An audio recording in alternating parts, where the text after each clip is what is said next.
slide suivante encore une fois. Pour le côté logistique, c'est fait.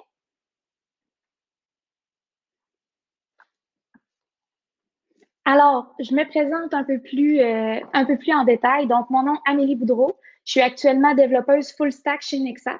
Ce qu'on fait, c'est de l'application mobile, on fait du web, on fait du produit complet de développement logiciel. Donc, je fais un peu de tout. Ces temps-ci, je fais plus du front-end en application mobile.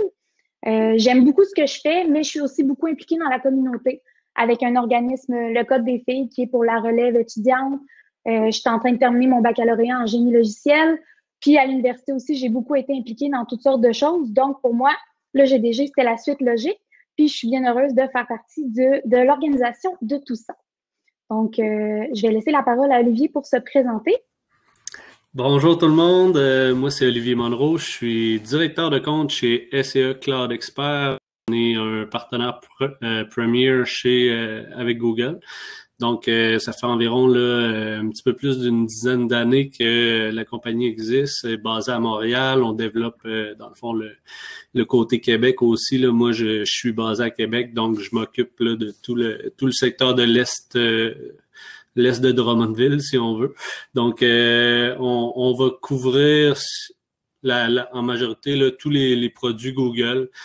Donc, que ce soit là au niveau de Workspace, anciennement nommé G Suite, et aussi là tout le côté GCP, donc Google Cloud Platform, pour les infras d'entreprise et tout ça. Donc, moi, je m'occupe là de guider mes clients là à travers tout ça. On fait l'installation, la vente, les formations aussi. On a une équipe de formateurs, donc on est bien positionné là dans le marché pour vous aider dans vos projets, que ce soit cloud ou suite de productivité. Donc voilà, moi ça fait une dizaine d'années là que je suis en TI au niveau de la vente. Je m'y connais un petit peu là, techniquement, un petit peu quand même pas mal, mais j'ai jamais là, rentré là, dans le développement ou quoi que ce soit. C'est quelque chose qui m'a toujours intéressé, donc je vais être là pour écouter et en apprendre beaucoup là, sur les prochaines rencontres. Donc je repasse la balle à Amélie pour la suite des choses. Oui, super. Donc, je vais vous présenter brièvement nos co-organisateurs, mais ils vont avoir la chance de se présenter plus en détail au courant de la présentation, puisque chacun d'eux va vous présenter une petite introduction à Google, GCP et Data and AI, mais on va en parler un petit peu après. Donc, premièrement, on a Mathieu Benoît, Customer Engineer chez Google. Tu peux faire peut-être un petit coucou avec ton micro, les gens vont savoir t'es qui. Bonjour tout le monde, moi c'est Mathieu. On a Nadine Boucher, Customer Engineer également chez Google. Bonjour tout le monde. Et Xavier Tremblay, même chose, Customer Engineer chez Google aussi. Donc, les trois vont être co-organisateurs. Et en passant, regardez donc, on a chacun sur nous, hein, des beaux petits oldies. Donc, ça va être cette belle équipe de 5 qui va vous présenter des différents sujets au courant des prochains mois et des prochaines années, on ne sait jamais. Aujourd'hui, sinon, on va passer au petit plan de la rencontre d'aujourd'hui. Donc, l'introduction au GDG Cloud Québec. Vraiment, notre mission un peu, c'est quoi exactement? En parlant à mes contacts un peu autour, les gens me demandaient beaucoup, mais c'est quoi que ça veut dire? C'est quoi que ça implique? Concrètement, c'est le concept de Meetup. Mais on va en parler un petit peu plus en détail juste après. On va vous faire aussi une introduction à GCP. Par la suite, une introduction vraiment au développement d'applications sur GCP. Ensuite, une petite introduction au Data and AI sur GCP. Et finalement, vous allez pouvoir poser vos questions sans problème, mais en cours de route, s'il y a des questions qui pop ou quoi que ce soit, n'hésitez pas à utiliser le chat. Et si on n'arrive pas à vous répondre par le chat, on pourra reprendre les questions à la fin et les développer sur ces questions-là. Ce qui est important de souligner aussi, on va avoir un petit formulaire qu'on va vous demander de remplir à la fin. Je me suis chronométrée. C'est possible de le remplir en bas de 1 minute. Donc, s'il vous plaît, on vous demande vraiment votre feedback par rapport à la rencontre d'aujourd'hui puis ce que vous voudriez voir pour le futur. Et il y a aussi un petit concours, si jamais ça pourrait vous intéresser de présenter quelque chose à une des rencontres de GDG, que vous ne savez pas exactement quoi, ou vous savez exactement quoi, mais vous cherchez l'opportunité de le présenter, bien à ce moment-là, le concours pourrait vraiment être intéressant pour vous.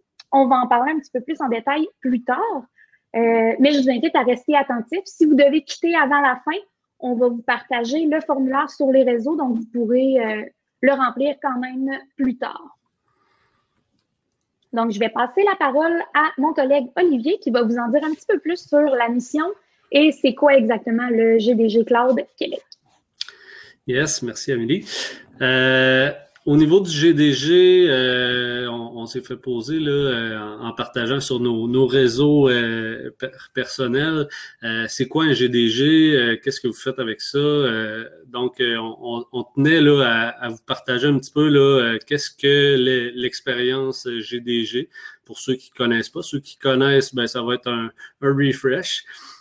Au niveau du GDG, grosso modo, GDG veut dire Google Developer Groups.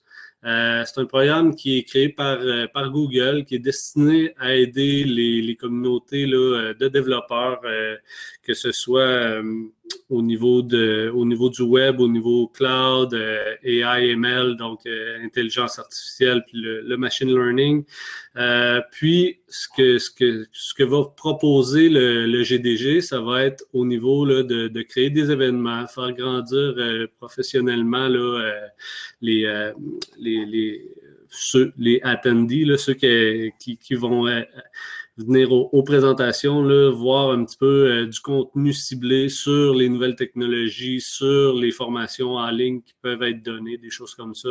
On va faire des meet-ups, donc des présentations un peu comme on fait aujourd'hui.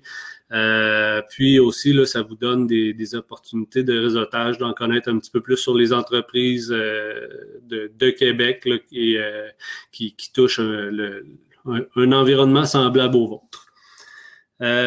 Au niveau de notre mission pour le GDG Cloud, ben, c'est d'amener les professionnels, vous, ayant un intérêt commun là, à se rencontrer, puis à s'apprendre mutuellement, si on veut, là, sur divers sujets là, qui sont présents dans le marché, surtout avec Google, bien sûr. C'est sûr qu'on va parler beaucoup plus de Google, sauf que ça n'empêche pas là, d'amener d'autres technologies, d'autres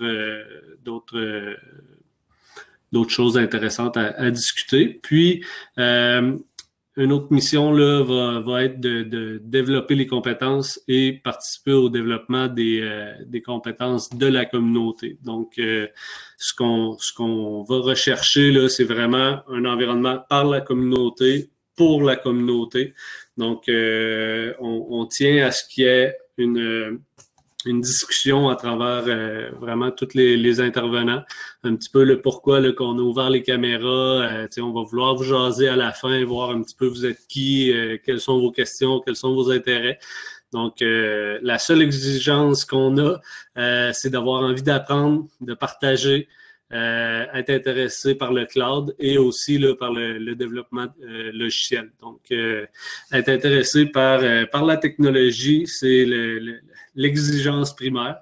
Sinon, ben, c'est vraiment là, de s'amuser. Donc, je passe la parole à notre partenaire du jour. Donc, Pluralsight a décidé là, de donner...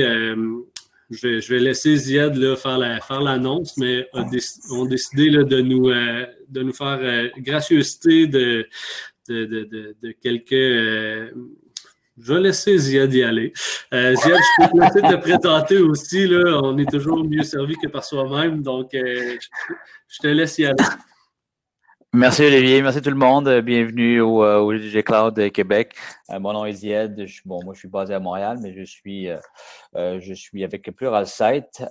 Pluralsight, en fait, c'est une plateforme numérique pour les apprentissages.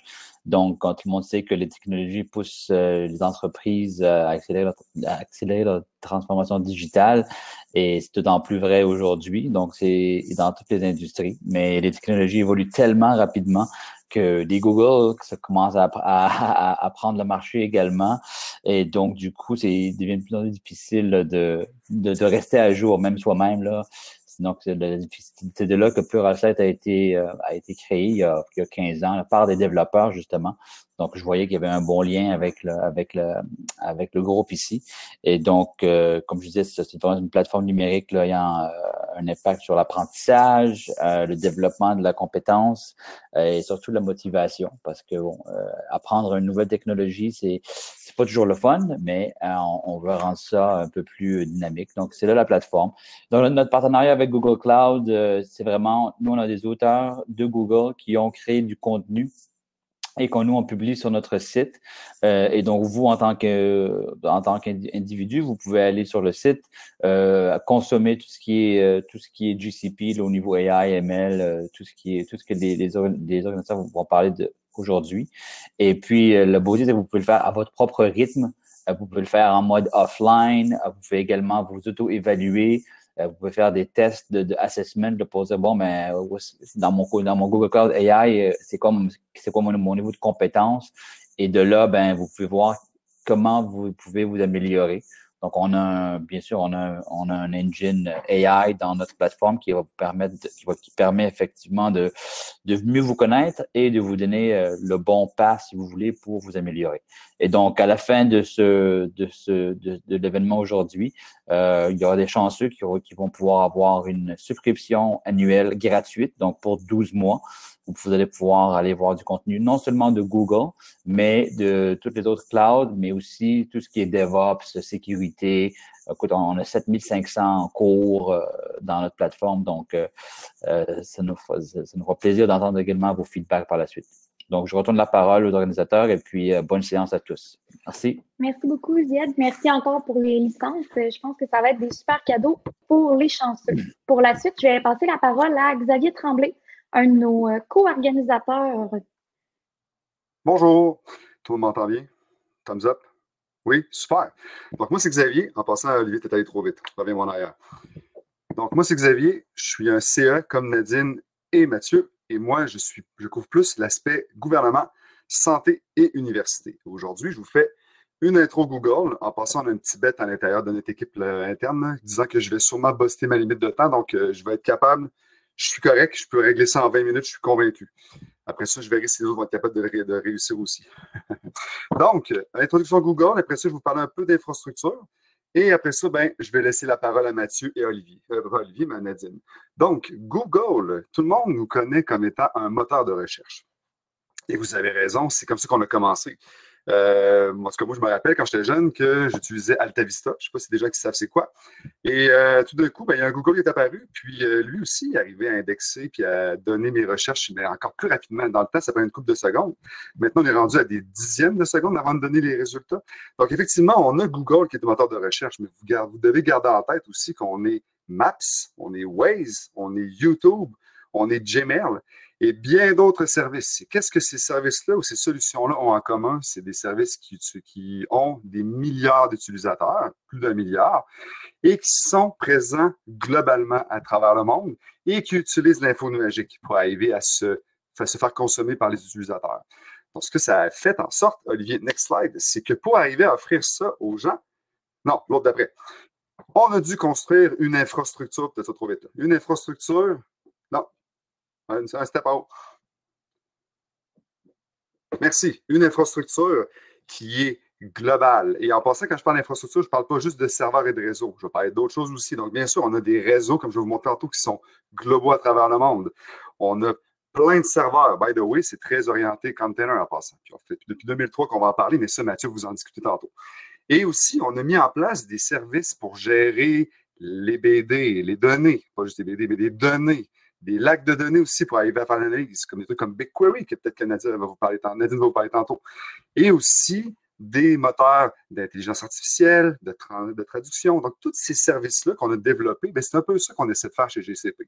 On essaie de les offrir auprès de nos clients pour, next slide, Olivier, vous aider à accélérer votre transformation digitale. Et ici, on parle de toutes les organisations, que ce soit PME, des entreprises privées, que ce soit du gouvernemental, la santé, des universités.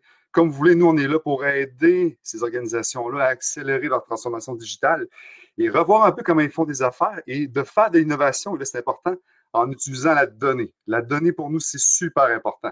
Vous savez, hein, Google, c'est là-dessus qu'on a construit beaucoup de choses, qu'on aime beaucoup arriver à aider nos gens à prendre des décisions au niveau de la donnée. Comme vous le savez, comme moi, bien, la donnée, ça vous permet d'avoir des informations. Et l'information permet justement de définir où est-ce que vous voulez aller en tant qu'entreprise. Donc, c'est pour ça que c'est super important. Et là, je garde l'idée de la donnée en tête. Next slide, Olivier. Voici un peu le portrait global de toutes les solutions GCP qui sont offertes. Vous voyez ici, j'ai utilisé une petite twist en termes de comment est-ce d'un cycle de vie de la donnée. Quand on parle de l'ingestion, en gros, la collecte de données, comment on stocke le type de données. Et by the way, la donnée peut être bien sûr structurée, semi-structurée et non structurée. Vous voyez différents services qui sont ici. Bien sûr, après ça, la donnée, on l'a stockée. Il faut aussi la process, la traiter et l'analyser. C'est là-dessus qu'on voit un peu des choses comme des ETL, on a aussi des lacs de données, on a aussi de l'intelligence artificielle. Et si je vais un peu plus à droite, bien aussi, il faut la visualiser, il faut voir l'information. C'est vrai qu'on voit des trucs un peu comme Looker qui font un peu de BI, même Sheets. Sheets, au final, qui fait partie de notre offre Workspace, aide justement à se connecter à tous les services que je vous ai montrés ici, puis pour que vous puissiez voir la donnée, pour arriver à la visualiser. Et si je vais un petit peu plus en bas, bien là, on voit tout l'aspect fondation. Et ça, c'est super important. Moi, présentement, quand je parle avec mes clients, c'est beaucoup là que je vais, parce que c'est important d'avoir une bonne fondation pour pouvoir construire et mettre en place les différents services. Olivier, tu vas trop vite. Donc, en fondation, on voit un peu tout ce qui touche l'infrastructure, la sécurité, et à droite, l'aspect utilitaire aussi, que Mathieu Benoît va vous en parler un petit peu. L'aspect même du IT Core, on ne va pas parler de ça aujourd'hui, mais on a aussi des solutions qui permettent de gérer les objets connectés. On continue notre slide, s'il vous plaît. Et là, aujourd'hui, ce qu'on va faire, c'est qu'on va vous montrer un peu les différences. On va faire des introductions à travers 3 différents piliers. Le premier, que je vais toucher, la modernisation de l'infrastructure. Pour nous, quand vous amenez vos services, vos VM, vos containers, whatever, vos données dans notre infrastructure, eh bien, on vient accroître la sécurité, je vais vous en parler tantôt, et aussi, on essaie d'augmenter sa disponibilité. Par la suite, on va avoir, next slide, Mathieu Benoît qui va vous parler un peu des applications. Donc, je vous parlais beaucoup de la donnée, mais il faut aussi avoir des applications que nos utilisateurs peuvent utiliser pour pouvoir consommer, même porter de la donnée si on veut. Et là, ce que Mathieu va vous parler, c'est un peu comment on peut la moderniser, qu'elle soit dans le cloud ou qu'elle soit on-premises. On peut faire les deux en passant. Même si on s'appelle Google, on peut toucher à du cloud, mais aussi des applications on-prem. Et peut-être de dire aussi que vos applications legacy sont on-prem, comment est-ce qu'on peut les amener vers un mode plus cloud native. Et l'autre slide, s'il vous plaît. Et Nadine, elle va embarquer sur l'aspect Data Management Analytics, intelligence artificielle et engin de machine learning, engin d'apprentissage. Et ce qu'elle va essayer de vous montrer un peu, c'est comment est-ce qu'on peut utiliser tous ces services-là pour arriver à, on dit, unlock de value. Wow, c'est-tu beau un peu à dire? Mais en gros, on veut ajouter de la valeur auprès de la donnée. Et elle va vous parler un peu de ce qu'on a comme service pour pouvoir aider ça. Next slide. Et un dernier petit point que je voulais vous dire, c'est que Google Cloud, excusez-moi, Google, pas Google Cloud, Google, au Québec, ben, c'est pas mal plus que nous 3 qu'on est ici. On est 400 plus. Nous, on s'appelle des Googlers. Ça fait partie un peu de la culture de Google. On est des Googlers. Et même quand on est des nouveaux, on s'appelle des Nooglers, pour nouveaux Googlers. Ben, c'est super le fun. Même on a des petits chapeaux qu'on pourra vous montrer peut-être dans un autre GDG. Donc, il y a 400 et plus de 400 Googlers à travers le Québec. On a des gens locaux qui sont bilingues, qui peuvent être des Customer Engineers comme nous sommes, peut-être aussi des Technical Account Managers. On a aussi des FSR qu'on appelle des Sales Representatives. On a des gens qui font même partie de compagnies comme comment je peux dire ça, d'entités dans Google, dans l'alphabet, qui s'appelle le Google Brain, DeepMind. On a aussi le studio Stadia qui développe des jeux qui est basé à Montréal en passant. Aussi, on a une région, je ne sais pas si vous savez, mais on a un centre de traitement qui est présent à Montréal en ce moment même. Et on annonce l'année prochaine d'en construire un qui va être disponible à Toronto. Et bien sûr, on a aussi localement un gros écosystème de partenaires qui nous aident aussi à collaborer et à aller devant les clients. Et comme vous le savez aussi, ben, on a une communauté, on a des meet-ups qui existent. De présentement, on part à un GDG à la Ville de Québec, on en a aussi à Montréal. Donc, on a aussi une communauté qui est en pleine effervescence. Next slide. Merci, Olivier. Donc là, j'embarque plus dans l'infrastructure. En gros, ce que vous voyez là, c'est le réseau privé de Google. Et oui, on a un réseau privé qui est mondial. Donc, vous voyez ici toutes les différentes présences qu'on a mondialement. Et là, c'est peut-être un petit peu petit, mais on voit Montréal et aussi Toronto. Et en passant, on a même une compagnie à l'intérieur de Google qui s'occupe de passer les câbles sous-marins.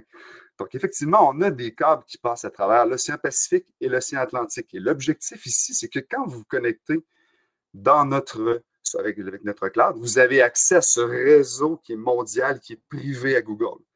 Donc, ça, c'est un coup que vous êtes connecté chez nous, vous avez accès à toute la présence mondiale qu'on a à travers notre réseau. Et si je vais à la prochaine slide,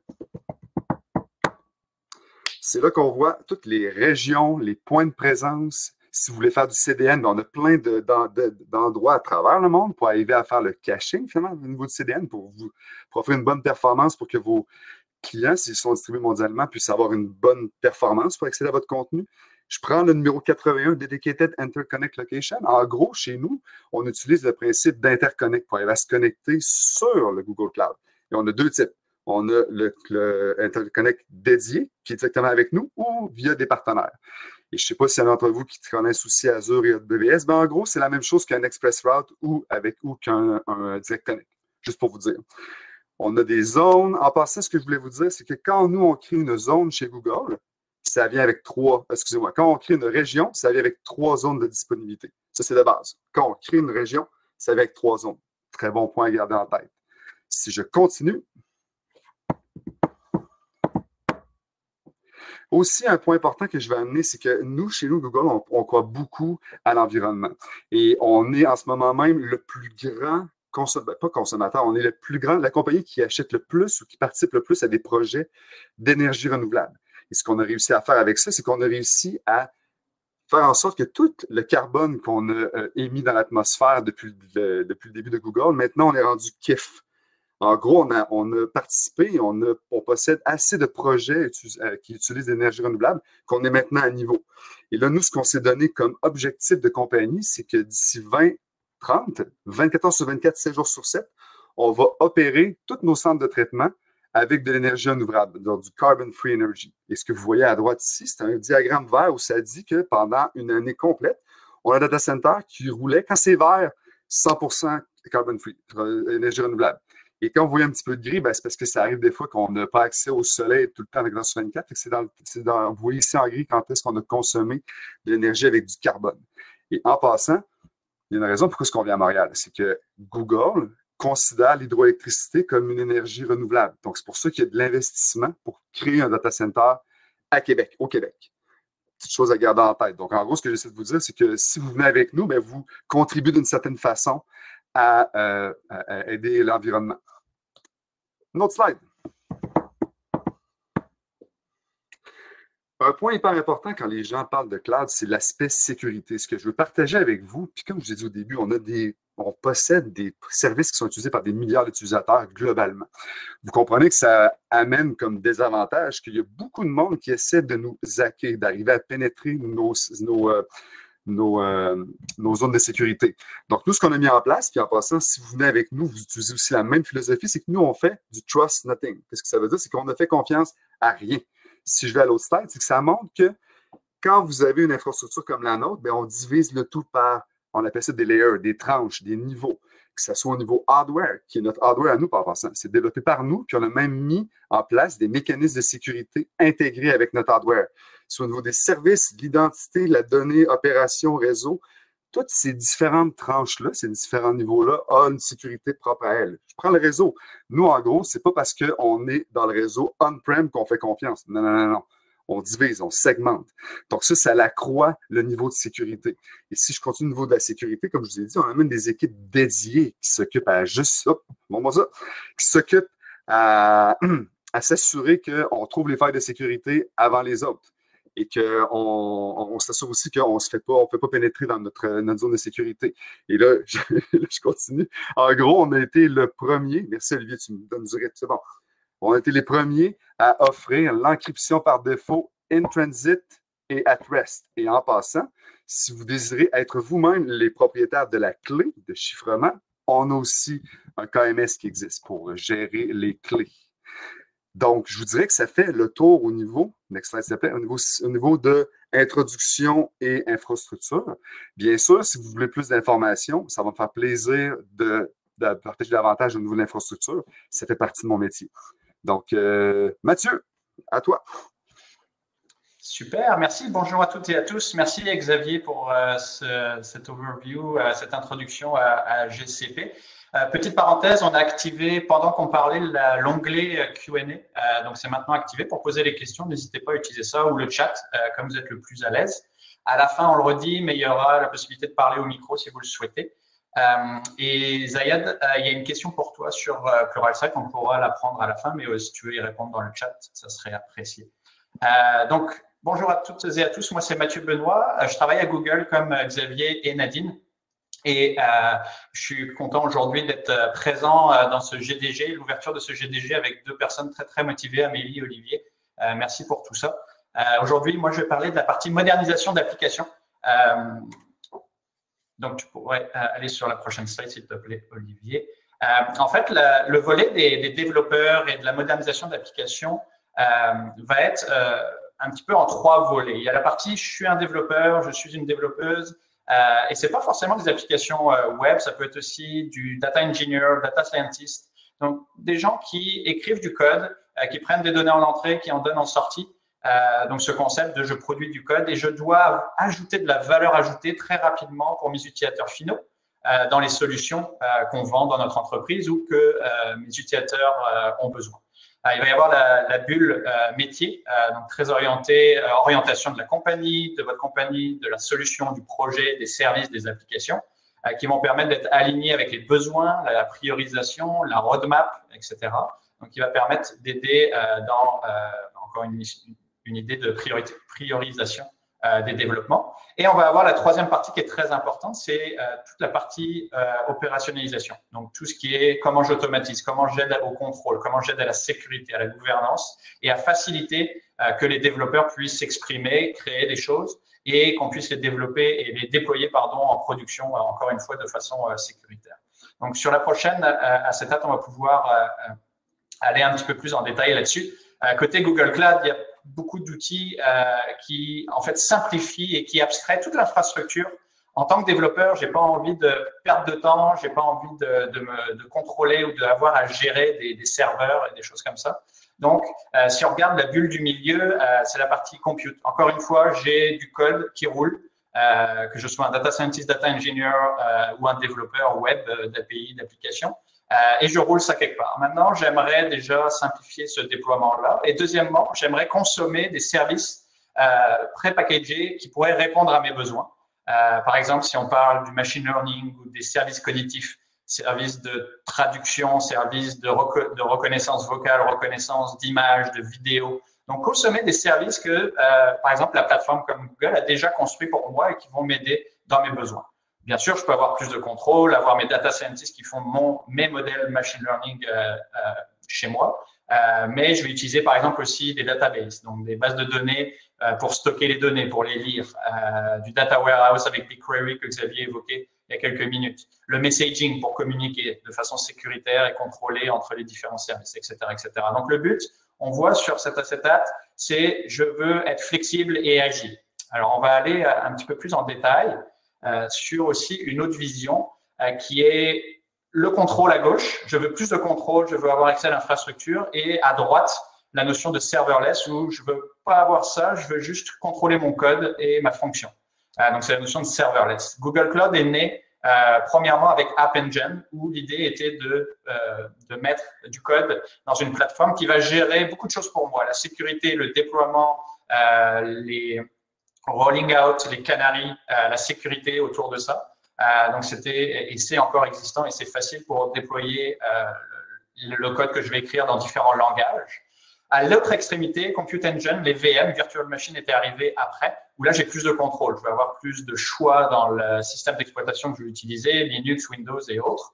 Je vais avoir plus de contrôle, peut-être plus de travail à faire, mais il y a des besoins autour de ça. Ensuite est venu Kubernetes Engine. Je vais parler un peu plus de l'histoire de Kubernetes, pas en détail, mais Kubernetes va venir abstraire les machines virtuelles et permettre d'avoir un set d'API d'outils qui vont simplifier la vie des opérateurs et aussi des développeurs. On va en parler.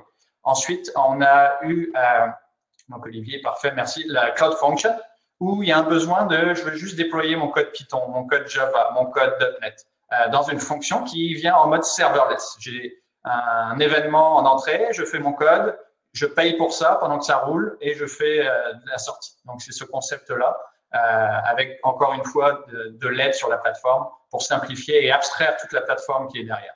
Cloud Run, entre les deux, entre Kubernetes Engine et App Engine, est venu après, qui est la même chose que Function, qui est du serverless. Mais là, je peux rouler n'importe quel code et langage de programmation. Pourquoi? Parce qu'on va déployer un container. D'accord? Donc, ça, c'est vraiment ce concept-là. Si on va sur la prochaine acétate, on peut voir que ce qui est intéressant ici, puis là, je pourrais demander la participation de l'audience dans le chat. Cette acétate est assez chargée et c'était le but de vous montrer un peu la chronologie à Google. Qu'est-ce qui s'est passé? Pendant que je parle, est-ce qu'il y a des petits mots-clés qui reviennent? Est-ce qu'il y a des concepts ou il y a des dénominateurs communs qui reviennent? Si vous voulez un peu interagir dans le chat et me dire ce que vous voyez grâce à cette acétate et l'histoire depuis 2003, je vais parler, je ne vais pas attendre les réponses, mais si j'en vois, merci pour votre participation là-dessus. Mais en gros, en 2003, Google avait son propre orchestrateur qui va devenir plus tard, en 2014, Kubernetes. Et qui va permettre en fait de gérer tous les containers parce que beaucoup de choses et toutes les choses presque derrière les différents services que Xavier a déjà évoqués, que ce soit du Gmail, du YouTube ou même notre plateforme Google Cloud, c'est des containers. Les VM que vous connaissez, GCE, Google Compute Engine, c'est un container derrière. Donc nous, on a notre orchestrateur qui a été créé pour simplifier beaucoup de choses et permettre une expérience beaucoup plus intéressante pour les utilisateurs finaux, mais aussi pour ceux qui créent des applications comme vous autres grâce à la plateforme Google Cloud. Les concepts de containers sont arrivés en 2006. Docker a pu en démocratiser et en faire quelque chose vraiment de plus utilisé en 2013. Kubernetes, encore une fois, open sourcé en 2014, basé sur Borg, ce qui a permis beaucoup d'implications et de contributions de toutes les communautés. Communauté open source et communauté d'enterprise, d'entreprise. Amazon, Microsoft, VMware, IBM et autres ont pu et continuent d'ailleurs à contribuer et à faire évoluer un peu le cheminement des containers et de Kubernetes. On va voir que dans un cadre de modernisation d'applications, oui, le focus et la concentration est sur les développeurs, mais on va voir qu'il y a d'autres choses et que les autres technologies et projets qu'on voit cités, je ne vais pas rentrer en détail, vont entrer en jeu et vont aider dans la simplification du voyage de Kubernetes et des containers pour les développeurs. Donc, j'ai pas vu de personnes qui ont mis des mots-clés ou des concepts ou des choses dans le chat. C'est pas grave, j'ai tenté. Mais n'hésitez pas à participer dans le chat. Olivier, on va aller sur la prochaine slide qui va nous amener en fait à des concepts importants. Les personas. C'est pas forcément des personnes différentes, mais c'est des personas. Souvent, là, on va avoir un focus sur Kubernetes car ça peut grandement aider pour la modernisation des applications. Souvent, on va entendre Kubernetes, c'est dur, c'est compliqué en tant que développeur. Oui, et vous avez raison. Il faut faire attention. Il y a 4 personas principaux. Vous pouvez en trouver d'autres basés sur vos expériences, mais il y en a 4 principaux. À gauche, c'est le développeur qui, normalement, ne devrait pas se soucier de Kubernetes ou de faire des choses en Kubernetes. Dans votre compagnie, selon la maturité, l'expérience ou aussi la taille du projet, de la compagnie, peut-être que cette personne va faire les 4 personas. Elle va être aussi développeur, elle va s'occuper de la plateforme, de la sécurité et aussi de l'opération des services. Mais si on voulait regarder les 4 utilisateurs de Kubernetes et des containers, ça va être 4 personnages distincts. À gauche, un développeur doit être confortable localement, peu importe où il est, avec les langages de programmation qu'il connaît et débugger ses applications pour fournir le code dans un source control, Git en est un. On peut aussi avoir des abstractions localement avec un artefact commun qui est les containers avec Docker par exemple. On va avoir la sécurité très importante, end-to-end, elle va être transversale.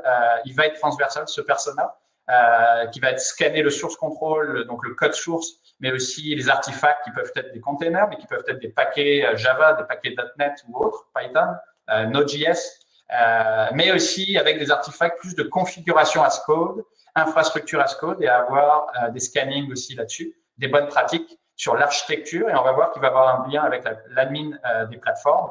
Où là, on va parler de Kubernetes, donc plus de notions de plateforme qui abstrait pour les développeurs de déployer leurs containers, mais la plateforme en dessous de Kubernetes va être importante au niveau du networking, de la sécurité, de l'infrastructure, des performances, et comment les règles de gouvernance vont simplifier après le day-to-day, au quotidien, le travail des développeurs.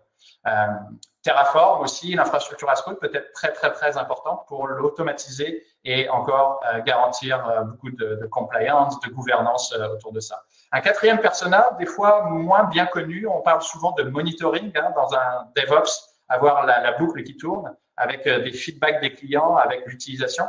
Le service opérateur va être très important, basé sur le logging, le monitoring, qui va permettre de détecter les problèmes, d'aider rapidement à résoudre les problèmes, mais aussi avoir, avec la notion de SRE, Site Reliability Engineer, avoir des personnes et un persona qui va être capable de définir des voyages utilisateurs et des métriques utilisateurs qui garantissent que la solution, l'application, le service est fiable et robuste, reliable.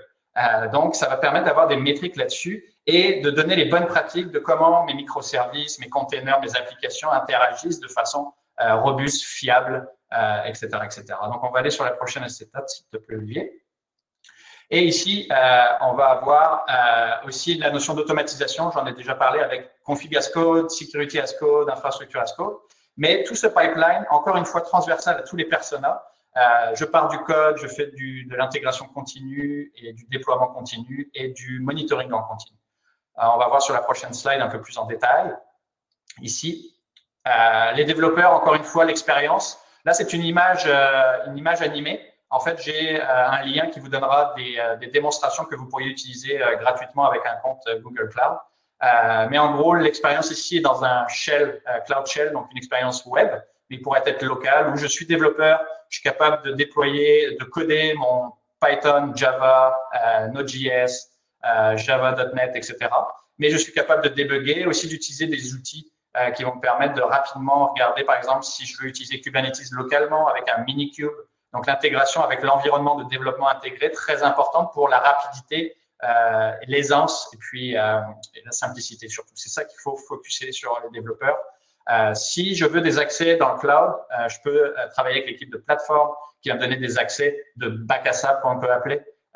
Mais normalement, je vais avoir un accès direct aux sources contrôle pour aller plus tard dans la boucle d'automatisation CI/CD, intégration continue, déploiement continu. Dans la next slide, on va avoir l'autre persona, qui peut être encore une fois les mêmes personnes, mais souvent, c'est mieux de les distinguer selon la maturité. La plateforme Kubernetes, là, c'est là où je vais avoir une centralisation, une abstraction pour déployer mes applications dans des containers dans ce cas-là, qui vont m'aider à simplifier la santé, le cycle de vie, l'élasticité, comment ils parlent entre eux de façon sécuritaire, qui peut parler à qui, la distribution de la charge, le stockage des données et, très important, la sécurité et le monitoring. Ensuite, on va avoir l'autre persona qu'on a vu, plus en détail, qui va être sur la partie service. S'il te plaît, Olivier, merci. Ici, on va avoir la partie sécurité, pardon, avant. Sécurité end-to-end, dès le début, du scanning du code source jusqu'à quand ça roule dans la plateforme, ici Kubernetes, des détections de threats, de failles de sécurité ou autres, et on va avoir de bout en bout des bonnes pratiques qui vont être intégrées et automatisées. La prochaine acétate va parler un peu plus du Service Operator, SRE, qui lui va essayer d'aider dans les bonnes pratiques, comment on déploie des applications. Donc, est-ce qu'on peut utiliser du Canary pour éviter, par exemple, pour avoir 5% du trafic et 95, 5% sur la nouvelle fonctionnalité, voir comment ça répond et que ça ne perturbe pas l'expérience utilisateur ou le côté fiable et robuste des déploiements. On va aussi avoir basé sur des devices, des types d'appareils ou la localisation géographique, des choses comme ça qui vont permettre d'être plus robustes et fiables.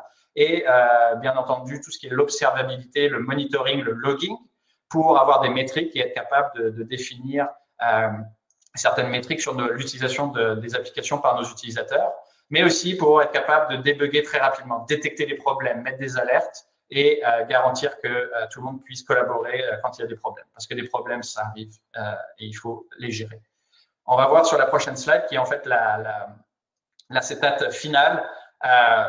Enthos, vous en avez sûrement déjà entendu parler. Je ne vais pas en parler parce que ça prendrait beaucoup de temps. mais on voulait ici, pour finaliser cette partie de modernisation d'application, avoir ce concept qui est arrivé depuis 2 ans maintenant, Entos, qui va permettre en fait de bundler, d'avoir tous ces concepts de persona qu'on vient d'évoquer pour essayer de simplifier en tant que vous, développeurs, opérateurs, services, security, vous aider là-dedans. Donc, si on regarde, on a Entos GKE en plein centre de l'acétate, qui est en fait la notion de Kubernetes Cluster. Ce Kubernetes Cluster, si on regarde en bas, il peut être à différents endroits. Peut-être chez vous dans votre VMware, chez vous dans Bare Metal, il peut être dans GCP avec GKE, ou il peut être aussi ailleurs dans d'autres clouds. Le but, c'est d'abstraire ces notions-là, multi-cloud et multi-cluster. Donc, si c'est votre besoin et votre cas, Entos peut vous aider là-dedans. Pourquoi? Parce qu'au-dessus, on voit qu'il y a tous ces concepts qu'on vient d'évoquer. À gauche, le config management, comment je simplifie le déploiement de mes policies de sécurité, de déploiement d'infrastructures, mais aussi des applications, avec du Open Policy Agent, par exemple, Gatekeeper, des GitOps Workflow, où je vais pouvoir simplifier la gestion des branches et des merges et des pull requests qui vont après me déclencher des déploiements continus ou des intégrations continues. On va aussi avoir la notion de service mesh avec Istio qu'on a déjà évoqué, qui vont permettre plus d'observabilité sur les différents composants, comment ils peuvent communiquer entre eux, mais aussi les métriques qu'on peut en extraire. Tout à droite, le logging et le monitoring qui vont aider transversalement sur l'infrastructure, les containers, les applications et les services. Et on va avoir la notion de Cloud Run.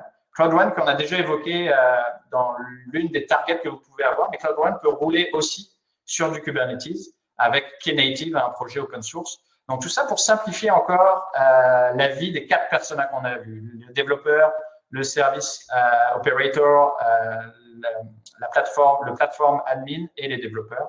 Donc, voilà, c'est un peu la dernière acétate sur la partie modernisation. On espère que ça vous a plu. Si vous avez des questions, n'hésitez pas dans le chat et aussi à la fin. Merci beaucoup pour votre temps. Bonne journée.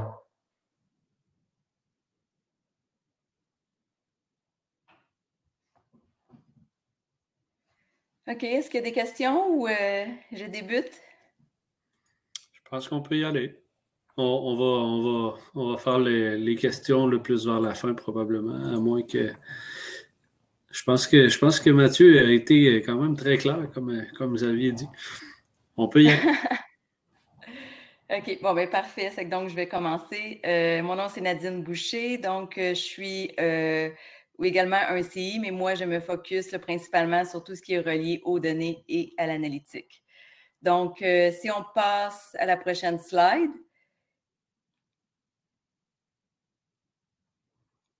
OK.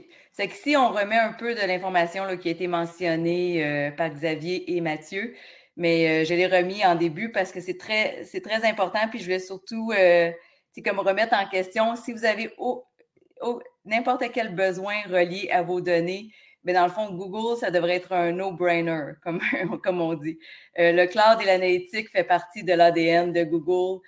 Comme vous pouvez le voir ou comme que vous avez expérimenté vous-même, on a plusieurs produits, dont 9 qui ont plus de 1 milliard d'utilisateurs aujourd'hui. C'est que ça, ce que ça a fait, c'est qu'au cours des 20 dernières années, on a mis en place des produits. La mise en place de ces produits-là et leur évolution ont nécessité de Google le développement de nombreuses technologies et pratiques afin de pouvoir livrer ces plateformes d'analyse de données puissantes qui peut prendre ce niveau d'échelle de performance et de disponibilité. Puis cette plateforme, c'est maintenant, ces capacités-là sont rendues disponibles sur le Google Cloud. Donc, si on change de slide, Olivier, à haut niveau, notre plateforme d'analyse de données offre un ensemble complet de services allant de la collecte de tout type de données au traitement, stockage, analyse et l'intelligence artificielle. Donc, vraiment, Google Cloud il offre une plateforme complète pour tous vos scénarios qui requièrent l'analyse de données, et ça avec des services cloud entièrement gérés, serverless pour une utilisation rapide et qui peuvent scaler à la demande de vos besoins actuels ou futurs. Nous intégrons également des services variés pour l'intelligence artificielle et pour tous les niveaux de skills ou ces choses-là.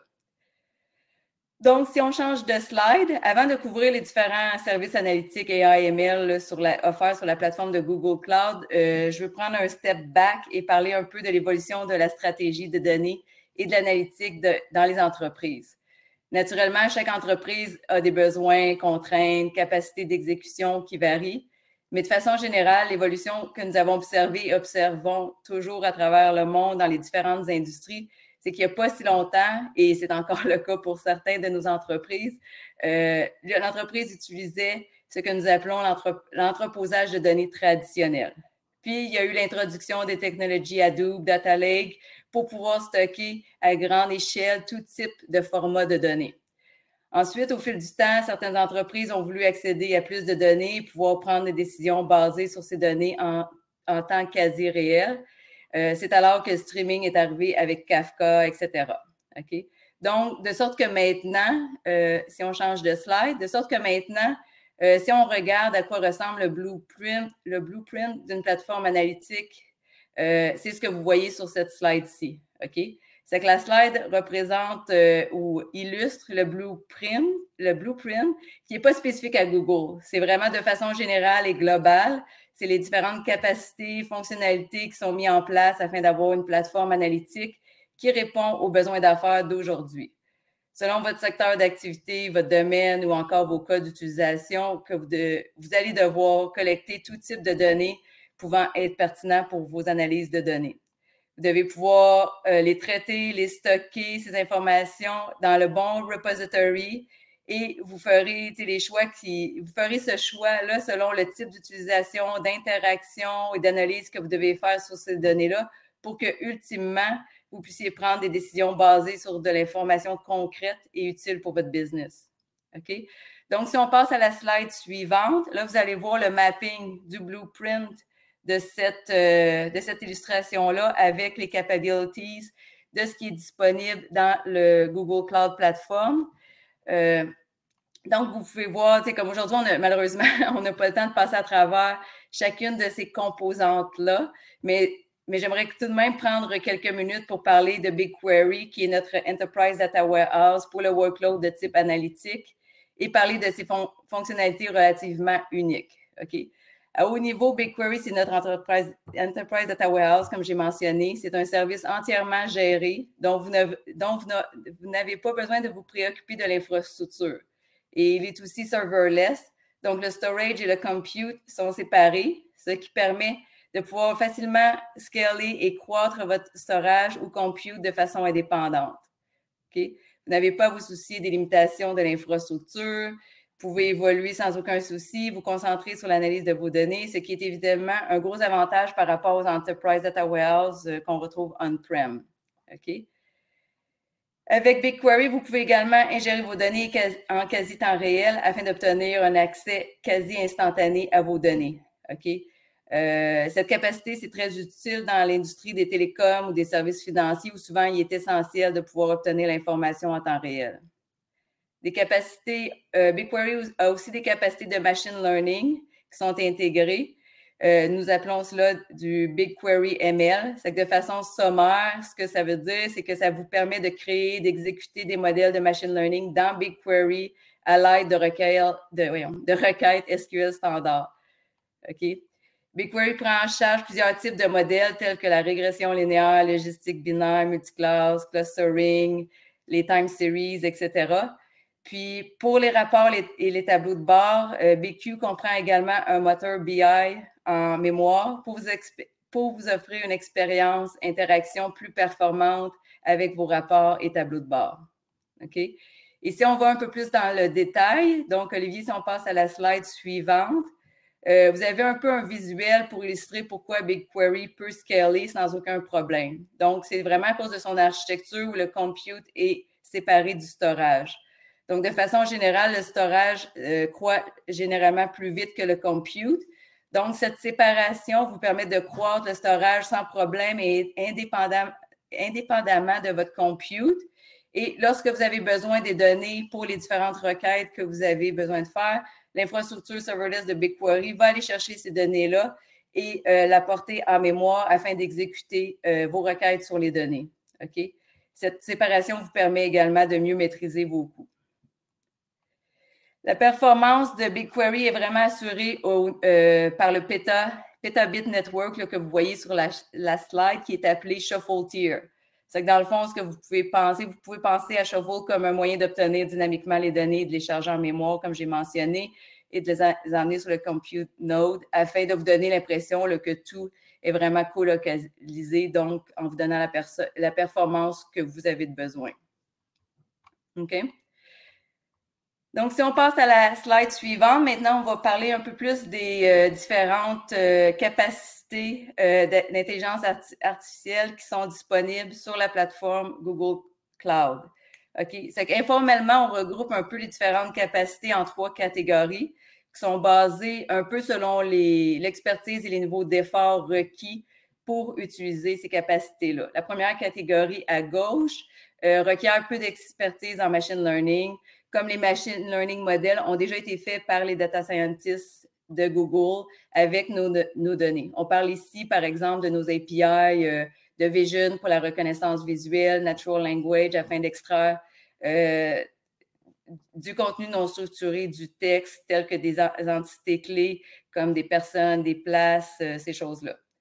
L'autre catégorie, celle du milieu, requiert un niveau d'expertise moyen en AI. Cette catégorie-là vous permet, à l'aide de nos modèles de machine learning, d'utiliser vos propres données afin de ressortir des résultats plus spécifiques à votre domaine et contexte d'affaires. Okay? Et finalement, la dernière catégorie qui cible plus les data scientists, les PhD de ce monde, nous avons des outils et une plateforme fully managed et intégrée qui est appelée AI Platform, qui permet de préparer vos données, créer, déployer, valider vos modèles. Vous pouvez également gérer vos modèles, vos tests et vos workflows en suivant les concepts ou la méthodologie de MLOps de bout en bout en déployant des pipelines reproductibles à l'aide du AI Platform Pipelines. Okay? Donc, dans les 3 slides qui vont suivre, je vais entrer un petit peu plus en détail sous chacune de ces catégories-là. Donc, naturellement, la première, c'est que la première, on parle justement de nos AI API, OK? C'est que celle-là, ça requiert peu d'expertise en ML, c'est vraiment pas requis parce que comme j'ai mentionné précédemment, tous les modèles ont été faits par nos Google Machine Learning Experts. C'est que donc, tout ce que vous avez besoin, c'est plus des ressources au niveau des développeurs qui vont pouvoir intégrer ces capabilities-là à l'intérieur de votre processus ou de votre application. Comme par exemple, dans le cas où on parle du speech to text, c'est que dans le fond, ici, juste pour les énumérer, il y a du Vision API, Video Translation, Natural Language, etc. Mais là, comme pour vous donner un exemple d'utilisation, dans le cas où on parle du speech to text, un cas d'utilisation fréquent qu'on retrouve aujourd'hui de plus en plus, c'est relié à la transcription des recordings que plusieurs d'entre vous ont reliés au call center. Donc, facilement, vous pouvez juste donner en input au speech-to-text les différents recordings de votre call center et vous recevrez automatiquement la transcription de ces appels-là dans lequel vous pourrez les storer dans BigQuery, par exemple, et en ressortir les analyses que vous avez besoin pour avoir les indicateurs de performance que vous avez besoin dans le call center, par exemple. Okay, maintenant, si on passe à la prochaine slide. Donc, ça, c'est la catégorie du milieu dans laquelle on a encore une fois créé les modèles de machine learning, mais dans lequel vous voudriez améliorer la performance de ces modèles-là en les entraînant avec vos données à vous. C'est comme par exemple, si on parle comme de natural language, par exemple, vous pourriez préciser et entraîner des entités que vous voudriez extraire de vos contenus non structurés qui seraient plus pertinents. Ou encore, si on parle même juste de la classification des mails selon les différents buckets qui sont pertinents pour vos gens qui doivent répondre à ces courriels-là, vous pourriez également l'entraîner afin que ça réponde bien à vos besoins d'affaires. OK? Maintenant, la prochaine slide. OK. C'est que maintenant, on a une illustration plus spécifique et ciblée au cas où vous avez besoin de créer vos propres machine learning modèles, OK, pour répondre spécifiquement à vos besoins d'affaires, comme par exemple créer un modèle de tarification en assurance ou encore un engin de détection de la fraude dans plusieurs des industries comme au gouvernement, banque, assurance ou ces choses-là. Bref, comme mentionné plus tôt, nous offrons des outils intégrés dans une plateforme complète et gérée qui vous permet de préparer vos données, créer, déployer et valider vos modèles. Cette plateforme-là, elle s'appelle AI Platform et ça vous permet de créer, de gérer des instances de machines virtuelles, des VM, donc préconfigurées avec Jupyter Lab. Et ces instances-là sont également ils viennent préinstallés avec des packages, frameworks de machine learning, deep learning, y compris TensorFlow et PyTorch, dans lesquels vous pouvez vraiment juste commencer à créer vos modèles en ayant sélectionné là, les instances avec les performances CPU, GPU, TPU que vous avez besoin afin de faire votre travail avec efficacité et performance. OK? Les instances de Notebook sont également protégées par l'authentification et l'autorisation Google Cloud et sont rendues disponibles à l'aide d'un URL que tout le monde peut accéder là, comme à l'habitude. Les instances de Notebook s'intègrent également à GitHub afin que vous puissiez facilement synchroniser vos assets avec GitHub. OK? Puis naturellement, pas naturellement, mais en plus de tout ça, une fois que vous aurez développé vos modèles et que vous les aurez rendus disponibles, le AI Platform vous permet, à l'aide des pipelines, de mettre en place tout ce que vous avez besoin de mettre en place pour pouvoir effectuer le machine learning, le MLOps, OK, afin de pouvoir rendre le tout de déploiement, test, disponible, là, un workflow et un pipeline reproductible. OK? Donc, pour la prochaine slide, je pense que j'ai déjà fait mon 15 minutes, là, mais c'est vraiment, je l'ai mis là, comme à titre de sommaire, comme ça fait un sommaire un peu de tout ce que j'ai discuté. Vous pouvez voir les différents niveaux là, il faut lire cette slide-là un peu du bas vers le haut. Donc, naturellement, on voit les infrastructures, la plateforme pour développer vos différents modèles, les AI Building Blocks qu'on a déjà rendus disponibles et qui sont faciles d'accès pour vous, pour facilement intégrer dans vos applications et vos systèmes. La seule chose peut-être que je n'ai pas mentionné, c'est en haut à droite. Donc, naturellement, si vous avez l'expertise in-house, c'est parfait. Mais on peut également, nos gens de service ou nos partenaires d'affaires peuvent également vous aider à mettre en place là, le processus ou la gouvernance ou mettre en place ce que vous avez de besoin là, pour être successful là, dans vos initiatives. OK? La prochaine slide, c'est, je vous l'ai mis là, étant donné qu'on n'avait pas vraiment beaucoup de temps, mais je pense que habituellement, les gens veulent savoir comme des clients qui ont utilisé Google Cloud et qui ont été successful dans leur initiative. Donc, ici, c'est le lien. Là, vous allez pouvoir retrouver nos différents cas succès par industrie, domaine et cas d'utilisation. C'est que je vous invite à aller voir. C'est très intéressant. Puis aussi, ça vous donne des idées sur qu'est-ce que les autres ont fait et qui a marché. Et je vais terminer en précisant quelque chose ou en répondant à une question que souvent nos clients nous demandent, c'est est-ce que Google utilise nos données? Donc, je veux juste mentionner que non, Google n'utilise pas vos données et n'utilisera jamais vos données. C'est que n'importe quelle donnée que vous emmenez sur Google Cloud et que vous utilisez sur Google Cloud ou que vous utilisez pour entraîner nos modèles, tout ça n'appartient qu'à vous et en aucun cas, on va l'utiliser pour en faire bénéficier vos compétiteurs ou quoi que ce soit.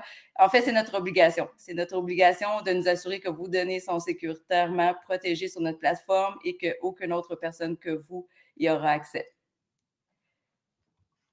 Donc, merci. Là, je pense que je vais redonner la parole à Mathieu. Oui, je pense qu'Olivier ou Amélie, merci Nadine, merci beaucoup. Amélie, Olivier, est-ce que vous vouliez parler peut-être du formulaire peut-être? On voit que les personnes commencent à quitter. Oui, pas de problème. En fait, Olivier, je vais t'inviter à passer à la slide 57. Je pense qu'il y en a quelques-unes entre les deux. Donc, ce que je vous parlais un petit peu plus tôt, on a le petit formulaire qui vous demande votre feedback Au niveau du feedback, c'est moins d'1 minute. Je me suis chronométrée. Donc, si c'est possible pour vous de prendre une petite minute, comme on va probablement terminer plus tôt, c'était mon but. Et pour les présentations à venir, sachez que un de mes défis, ça va de ne jamais dépasser parce que personnellement, j'aime pas ça.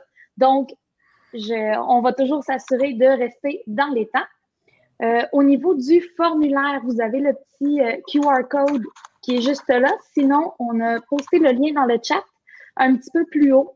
Il y a aussi des questions par rapport au fait si vous voudriez présenter pour nous. Comme on parlait, on a le concours Pluralsight. Si vous décidez de participer, on peut vous faire gagner une licence de 1 an avec Pluralsight. En retour, ce qu'on vous demande, c'est de venir présenter. Ça peut être une présentation de 30 minutes, 1 heure, plus long que ça si jamais vous avez le matériel.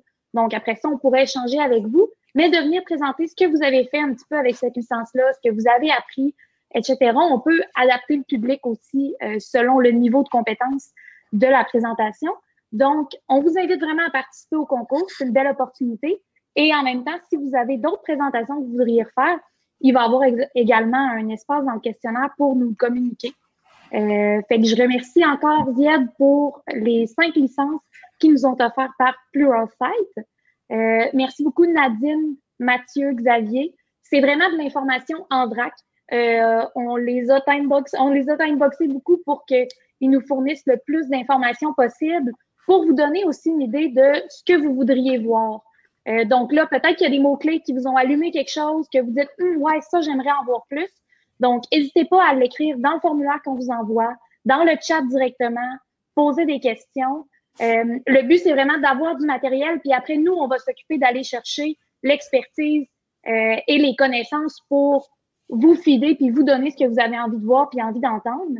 Au même principe pour les formats un petit peu des rencontres. Donc, si vous préférez des panels de discussion un peu plus relax, vraiment des présentations, démonstrations, des ateliers. Là, je voyais le hands-on un petit peu plus tôt dans le chat. Donc, n'hésitez pas, on va vraiment y aller avec ce que vous avez envie de voir.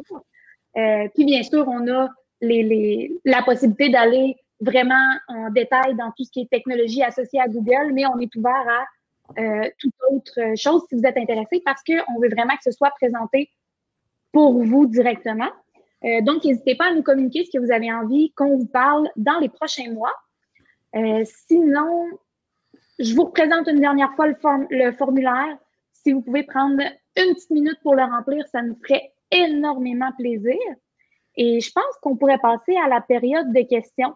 Donc, avant ça, Amélie, Olivier, on pourrait aller sur la slide 53 juste pour donner des pointeurs, surtout qu'il y a eu des bonnes questions d'Isabelle, je vois aussi Jean-Philippe et autres. Ils avaient des questions, voilà, 50 ici. Rapidement, on est passé à travers les différents services, infrastructures, data and AI et aussi sur la modernisation d'applications. Il y a un one-pager qui permet de dire en quelques mots c'est quoi le service et à quoi ça sert. Donc, c'est un lien qu'on vous fournit. Si tu vas sur la prochaine slide, ça va intéresser tout le monde. Comment démarrer? Admettons que vous n'avez pas de compte GCP. On a voulu, avec l'équipe, vous mettre les documentations qui vont vous permettre d'aiguiller en fonction. Est-ce que vous voulez chercher des choses sur les bases de données, sur le AI, sur le BigQuery, la modélisation d'applications? On parlait de sécurité, MFA. Donc, il y aura où vous pouvez commencer sur rechercher des tutoriaux et de la documentation. Le deuxième lien est comment vous démarrer gratuitement avec GCP. Je pense qu'il y a un 200 ou 300 $ de crédit qui arrive gratuitement. Si vous n'avez pas de compte, allez-y, vous pourriez commencer avec ça. Le troisième lien est un peu en lien avec l'image animée que j'avais, qui était une intégration dans l'environnement de développement intégré. Quelqu'un parlait des démonstrations avec Kubernetes ou de hands-on. Je vous invite à y aller. On va fournir le lien de tout ça, de la présentation. Dans un environnement intégré, vous pourriez avoir accès à un Kubernetes cluster et jouer avec Cloud Run aussi, dans différents langages, du Python, du Java, du .NET, et on va vous donner tout le pipeline que j'ai un peu montré. Donc, c'est vraiment très intéressant. On a une offre qui vient en quatrième lien, démarrer avec Kubernetes en hands-on. Celui-ci aussi va vous donner des crédits pour aller jouer avec du Kubernetes GKE.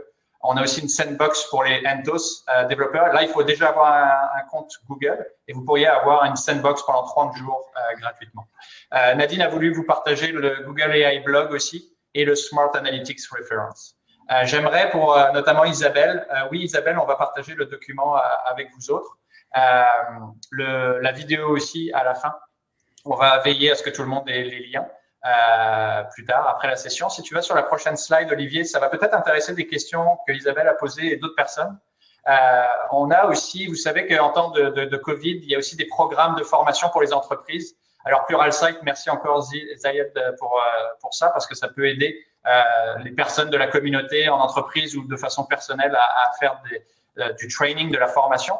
Ici, il y a un nouveau programme qui vient d'être démarré à McGill et c'est en ligne pour satisfaire les besoins du Covid, de cette période très difficile et de cours à distance. Il y a un programme Cloud Computing. Donc, si dans vos compagnies, je pense qu'il y a 5 sessions, chaque session, c'est $2000. On vous a mis le lien ici, on pourrait le mettre dans le chat. Allez regarder ça, c'est en ligne. Il y a des programmes pour vos entreprises qui peuvent avoir des subventions pour vous autres. Vous démarrez dans le cloud, ça sera avec du GCP derrière pour votre information. C'est un collègue à nous qui fait ça à Montréal.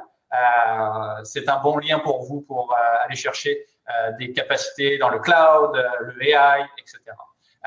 Pour répondre à ta question, Isabelle, aussi, tantôt, tu parlais des certifications. Oui, il y a des différents chemins de certification, Cloud Architect et le Data ML and AI, etc., etc. Prochaine slide, je pense qu'on avait autre chose ou pas? Je pense pas. Non. Et c'est pas mal ça pour la partie questions et réponses en live ou dans le chat. Merci à tout le monde. L'équipe d'organisation, très bon job. On espère que ça vous a plu. N'hésitez pas à nous donner le maximum de feedback, contenu, forme, ce que vous voulez voir, ce que vous voulez faire. Amélie et Olivier l'ont très bien dit, c'est pour la communauté, par la communauté. On est très excités à propos de ça.